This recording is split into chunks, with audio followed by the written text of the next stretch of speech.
ರಾಜ್ಯ ಬಜೆಟ್ ಅಧಿವೇಶನದಲ್ಲಿ ಇವತ್ತು ಮುಖ್ಯಮಂತ್ರಿ ಸಿದ್ದರಾಮಯ್ಯ ದೇವೇಗೌಡ ಅವರನ್ನ ನೆನಪು ಮಾಡಿಕೊಂಡ್ರು.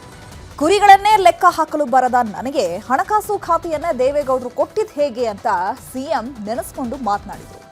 ಕುರಿಗಳನ್ನ ಲೆಕ್ಕ ಹಾಕಕ್ಕೆ ಬರದೇ ಇರೋರನ್ನ ದೇವೇಗೌಡರು ಹುಡುಕಿ ಮಾಡಿದ್ರು. ದೇವೇಗೌಡರು ಬಲಾತ್ಕಾರ ಮಾಡಿ ನನಗೆ ಕೊಟ್ಟರು. ಕರ್ನಾಟಕ ಬಜೆಟ್ ಅಧಿವೇಶನದಲ್ಲಿ ಇವತ್ತು ವಿಧಾನಸಭೆ ಕಲಾಪದ ವೇಳೆ ಮಾಜಿ ಪ್ರಧಾನಮಂತ್ರಿ ದೇವೇಗೌಡರನ್ನ ಕಾಂಗ್ರೆಸ್ ನಾಯಕರು ನೆನಪಿಸಿಕೊಂಡಿದ್ದಾರೆ.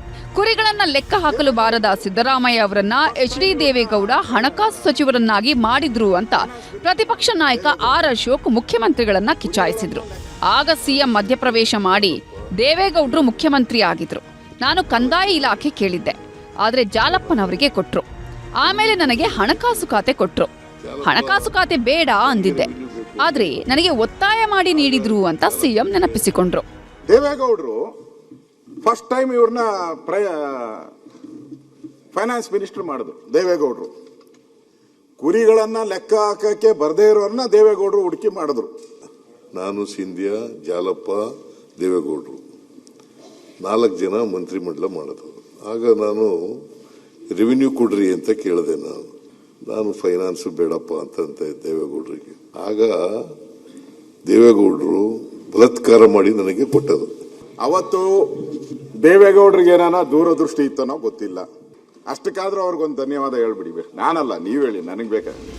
ಇನ್ನು ಮಾಜಿ ಪ್ರಧಾನಿ ದೇವೇಗೌಡರು ನಿನ್ನೆ ರಾಜ್ಯಸಭಾ ಅಧಿವೇಶನದಲ್ಲಿ ಮಾತಾಡ್ತಾ ಕರ್ನಾಟಕದಲ್ಲಿ ಆಡಳಿತಾರೂಢ ಕಾಂಗ್ರೆಸ್ ಸರ್ಕಾರದ ನಿರ್ಲಕ್ಷ್ಯದಿಂದ ಆಮೆಗತಿಯಲ್ಲಿ ಎತ್ತಿನಹೊಳೆ ಯೋಜನೆಯ ಕೆಲಸಗಳಾಗ್ತಿವೆ ಅಂತ ಬೇಸರ ವ್ಯಕ್ತಪಡಿಸಿದ್ರು. ಹಾಸನ, ಶಿವಮೊಗ್ಗ, ಚಿಕ್ಕಮಗಳೂರು, ಚಿಕ್ಕಬಳ್ಳಾಪುರ, ಕೋಲಾರ ಜಿಲ್ಲೆಗಳ ಸಮಸ್ಯೆಗಳನ್ನು ಪ್ರಸ್ತಾಪಿಸಿದ್ರು. ಜೊತೆಗೆ ಮೇಕೆದಾಟು, ಆಲಮಟ್ಟಿ ಯೋಜನೆಗಳ ಬಗ್ಗೆಯೂ ಮಾತಾಡಿದ್ರು. Sir, Yettinahole project a project which has been sanctioned by the Bharatiya Janata Party when Jagdish Shettar was the chief minister. ನಿನ್ನೆ ದೇವೇಗೌಡರು ಮೇಕೆದಾಟು, ಆಲಮಟ್ಟಿ ವಿಚಾರ ಚರ್ಚಿಸಿದ್ದನ್ನ ವಿಧಾನಸಭೆಯಲ್ಲಿ ಬಿಜೆಪಿಯವರು ಚರ್ಚೆಗೆ ತಂದ್ರು. ಆಗ ಎದ್ದು ನಿಂತ ಡಿಸಿಎಂ ಡಿಕೆ ಶಿವಕುಮಾರ್, ಮಾಜಿ ಪ್ರಧಾನಿ ಎಚ್.ಡಿ. ದೇವೇಗೌಡ ಅವರ ಹೇಳಿಕೆಗೆ ನಾನು ಪ್ರತಿಕ್ರಿಯಿಸಲ್ಲ, ಅವರಿಗೆ ಈ ವಯಸ್ಸಿನಲ್ಲಿ ಮನಸ್ಸಿಗೆ ನೋವಾಗುವ ಹೇಳಿಕೆಯನ್ನ ನೀಡಲ್ಲ ಅಂದ್ರು.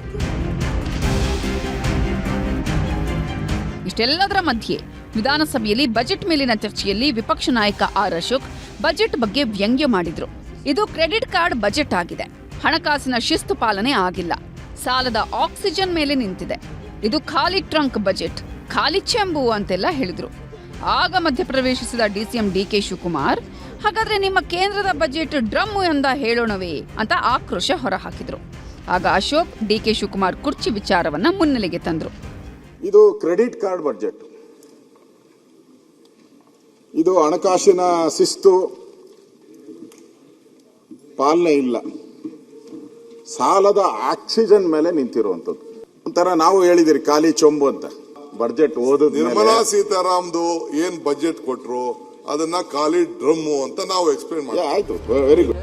ಇನ್ನು ವಿಧಾನಸಭೆ ಅಧಿವೇಶನದಲ್ಲಿ ಮಲೆನಾಡಿನಲ್ಲಿ ಹೆಚ್ಚಾಗಿರೋ ಚಡ್ಡಿ ಗ್ಯಾಂಗ್ ಕಳ್ಳತನ ಪ್ರಕರಣವನ್ನ ಆರಗ ಜ್ಞಾನೇಂದ್ರ ಹಾಗೂ ಶಿವಮೊಗ್ಗ ನಗರ ಶಾಸಕ ಚನ್ನಬಸಪ್ಪ ಹೇಳಿ ಆತಂಕ ವ್ಯಕ್ತಪಡಿಸಿದ್ರು.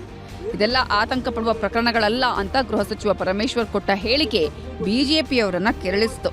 ಚಡ್ಡಿ ಗ್ಯಾಂಗ್ ಅಂತ ಹೇಳಿ ಒಂದು ದೊಡ್ಡ ಗ್ಯಾಂಗು ಎಲ್ಲ ಗ್ರಾಮೀಣ ಸ್ವಲ್ಪ ಔಟ್ಸ್ಕರ್ಟ್ ಇರುವಂತ ಜಾಗ. ಅದು ಎಲ್ಲ ಮನೆಗಳಿಗೆ ಭಯದ ವಾತಾವರಣ ಮೂಡಿಸಿ ಆ ಕಾರ್ಯವನ್ನು ಮಾಡ್ತಾ ಇದ್ದಂಥದ್ದು. ಏನೆಲ್ಲ ಕ್ರಮ ತಗೊಳ್ಬೇಕು ಖಂಡಿತವಾಗಿ ನಾವು ತಗೊಳ್ತಾನೆ ಇದ್ದೀವಿ. ಅದು ತಮಗೂ ಗೊತ್ತಿದೆ. 30,000 CCTV ಮಾನ್ಯ ಅಧ್ಯಕ್ಷರೇ ಇಡೀ ಜಿಲ್ಲೆನಲ್ಲಿ. ಇಷ್ಟೆಲ್ಲದರ ಮಧ್ಯೆ ಅಧಿವೇಶನದಲ್ಲಿ ಶಾಸಕರುಗಳ ಕ್ಷೇತ್ರದ ಸಮಸ್ಯೆಗಳು ಸಾಕಷ್ಟು ಚರ್ಚೆಯಾಗಿದ್ದು ವಿಶೇಷ. Bureau report, news 18.